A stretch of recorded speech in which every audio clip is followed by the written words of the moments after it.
people. I remember an accountant saying to me once, he said, I wish people would just leave their personal baggage at the front door. Now, some people I found are good at detaching, but the majority, depending on the gravity of their situation and what they're facing and going through, bring their life into work. Again, another consulting assignment I did, it was a very large company, and I was working with one of the human resource managers. And this guy was an off the charts, hard, fast, driven, results-oriented guy. And he was all about work and productivity. And he had an assistant, and she was his direct opposite. She'd walk in to the office on a Monday morning and just breeze in, effervescent and bubbly. And she'd ask Mark, how was your weekend? What did you get up to? And I remember Mark coming to me at one stage, totally frustrated. Now, if you don't like 4-letter words, please just close your ears, because I'm going to tell you exactly what Mark said to me. Mark says to me, I don't give a fuck about what she did on the weekend, nor do I want her asking me about what I did on the weekend. I just want her to go to her desk and do her work. So I tried to do a little bit of work with them to bring them together, and kind of didn't go too far. Mark subsequently left that company, and 6 years later, I got a call from Mark. He was an operations manager at another engineering firm, and asked if I'd come in and do a little bit of work with him and his team. After the first day and a half of working with them, I was amazed. I interviewed all the people around him, his colleagues and the work, those that worked with him. And the reviews were incredibly favorable about his interest in them, how he valued them. Yeah, we still, demanded of them. But there was this expression around Mark that was, gosh, so different to 6 years ago. And I was so intrigued. So recently, I've been writing a book that's due for publication next year called How Efficiency Changes the Game. And I included Mark's story in it. And I wanted to document what had happened between, and the changes that happened from when I first knew him to 6 years later. And so I've asked Mark to come onto today's session with us to talk about what happened in that those mid-years, those 6 years. So welcome, Mark. Yeah, thanks, Ray. Sorry, I had it on mute. That's all right. So yeah, it was quite a change. So tell us how you went from hard ass to soft heart in 6 years. Well, I guess if we go back to the start, it was exactly like you said. It was I had my KPIs I had to hit. My manager was very expected big results, and therefore I guess I fed that down the line to anyone within my team. And I guess there was probably a bit of immaturity too, I guess, coming into that role from where I've been previously. But one of the game changers was also being made aware of it through the work you did within the business, and that was probably the step one. Yeah. One, being made aware of it and having a chat about it, so that you did have a bit of self-awareness. Yes. And also understand exactly what you said before, that looking into the mirror, what you put in is what you get back. So I guess that was step one.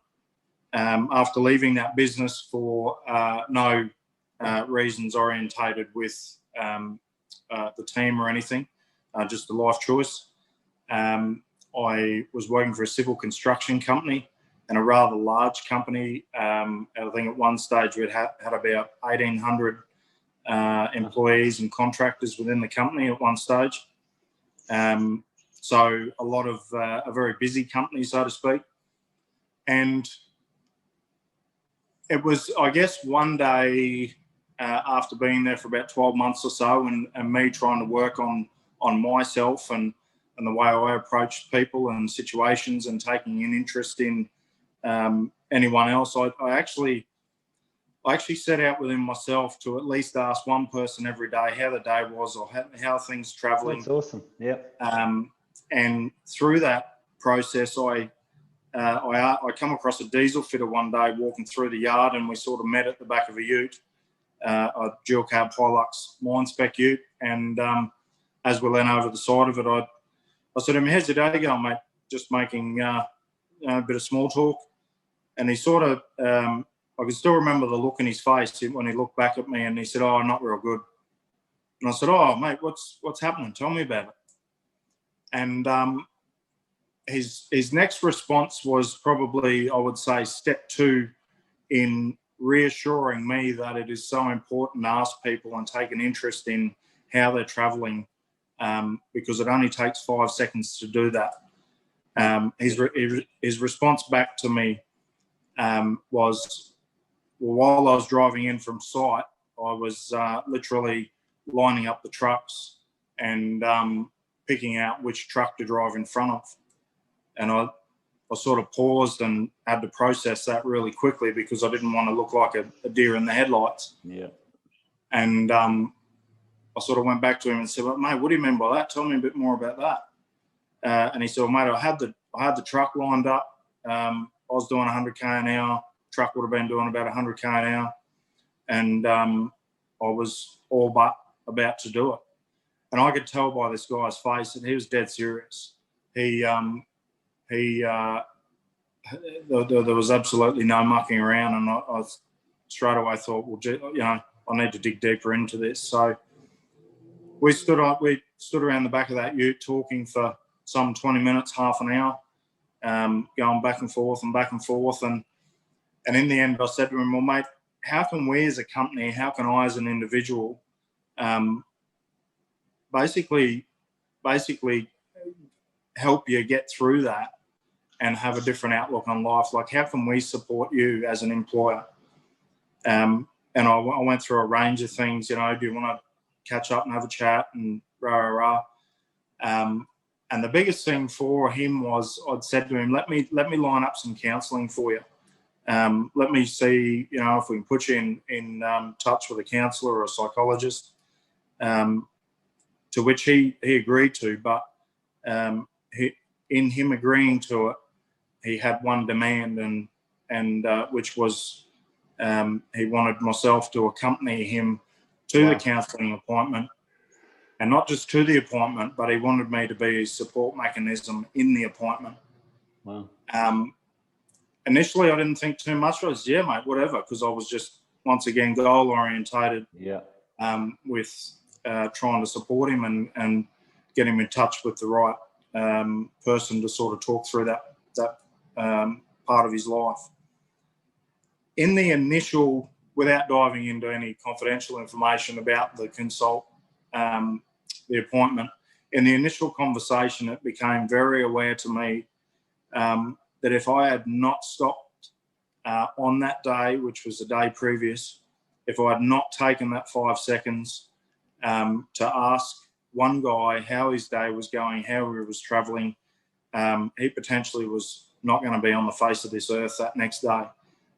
This guy was dead serious. He broke down 100 times during the consult. And after the consult, when we walked away from it, with another one booked in, the counsellor said to me, "Mate, well done. I don't think this, if it had been left another couple of days, this appointment wouldn't have existed." So that probably took care of the next couple of steps in my life as an individual, as a leader within the business. Yeah. And after some 2 to 3 months, the guy was still gainfully employed by us. We'd supported him through that process. I'd heavily supported him through the process. And all it basically was that he was working away from home. He'd been doing some stints where he couldn't afford to fly home and see his family. And workload and so forth, and everyone just mounted up to where he just couldn't handle it anymore. But through that one question, which was an absolute game changer for him. And about sort of probably 12 months later, he left the business on another adventure, and he moved back home closer to his family so he could be with them more. And we stayed in touch for a little bit after that. But that was one, I sort of walked away from that day going, absolutely wow. Like, it took me a bit to process that. But it's something that I took on very heavily and absolutely understood 100% that I needed to invest in people to get the best out of people. And that, I've never forgotten that moment. Yeah. And that took you to get involved in Mates in Construction? Yes, correct. Yeah. It was sort of, I took a bit of a look at the whole scenario, and I decided then and there, well, wow, that was just one question.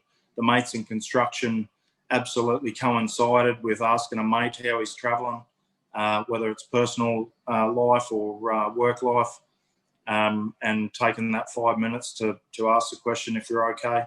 Yeah.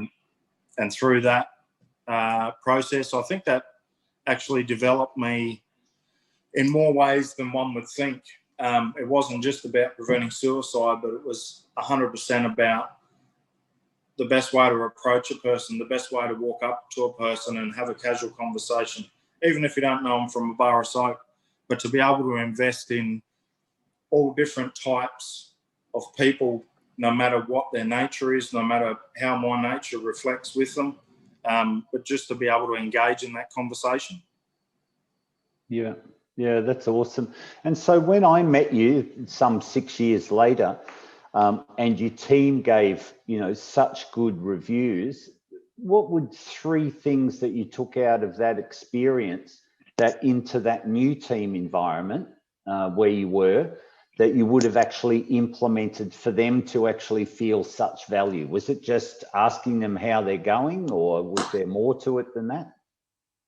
I think the biggest one is understanding what leadership is. Yeah. Leadership isn't wielding a bat. Leadership isn't yelling at people. Leadership isn't, being hard and fast with people. Leadership is, and this is just my words, leadership is mentoring, and coaching the team, lifting the team, and also having the team around you understand that you are part of the team, regardless of your role description, regardless of what title is sitting under your name on an email, but just moving through that mentoring process. And it's exactly, it takes us right back to the very start of looking in that mirror. What you put in is what you get out. Yeah. And I certainly, as an individual and as a leader of a business, I walk into work every morning, and you've literally got to do that little self-check as you walk into work and go, exactly how I'm about to present to all the staff, the whole of the business, that is the type of day we're going to have. Yeah, that's good. That's really good.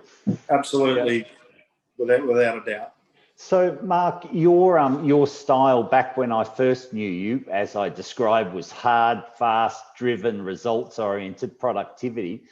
Do you still have the same management style, but it sounds like it's just softened around the edges, or has your style completely changed? No, I'd say my style has completely changed. I wouldn't say 100%. It's been hung up in the cupboard and I've grabbed a new coat out, so to speak. Yeah. There's still a time to be hard and direct with the team, whether it be with a team or an individual. But there's also a time and a place.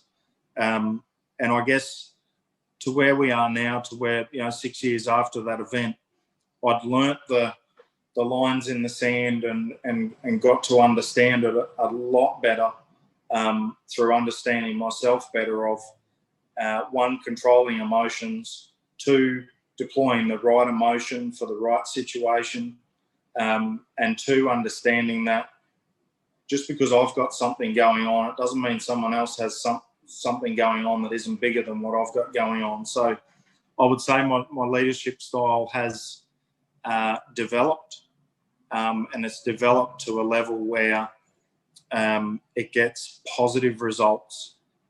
I'd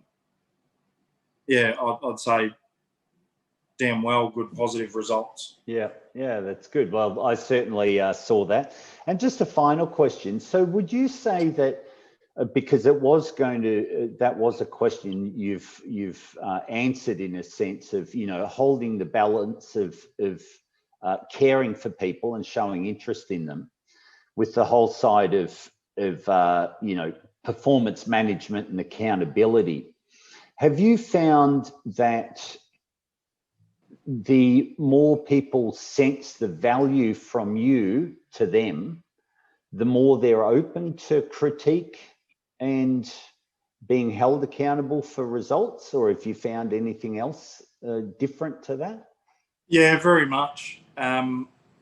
Like the workplace that exists today, it's a very, very highly productive workplace, and it's a very highly geared workplace, as in orders come in and they need to be out last week.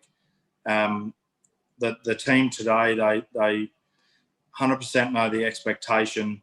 They 100% know the accountability that comes with that expectation, but at the same time, they're also happy to walk in and say, "Can I have 2 minutes, 5 minutes?" Yeah, that's great. And they're happy to sit down, have a chat to me, and go, "Mate, I'm not traveling so well. I've got this going on, this going on, this going on," and it's not that they want to use that as an excuse. They just want to know that as their leader, that I understand where they're at any given time, and just in case they need a hand up. And it might be that the call they're about to make mightn't be 100% spot on. So it allows me as a leader to keep my ear to the ground and keep a bit better eye on what's happening for the day in case there is a situation that arises. And that, Ray, I've honestly got to say that has been a journey in itself for myself. Yeah. And it's also been an absolutely rewarding one, being where I was so long ago to where I am today, with having the team's trust, because that's absolutely what gets results. They feel empowered, and they are empowered. Not just that they feel empowered, but they're empowered. They're trusted. I'd put my life in the hands of any of my team here, and they know that. And with that, they also 100% understand the accountability and expectation that comes with that.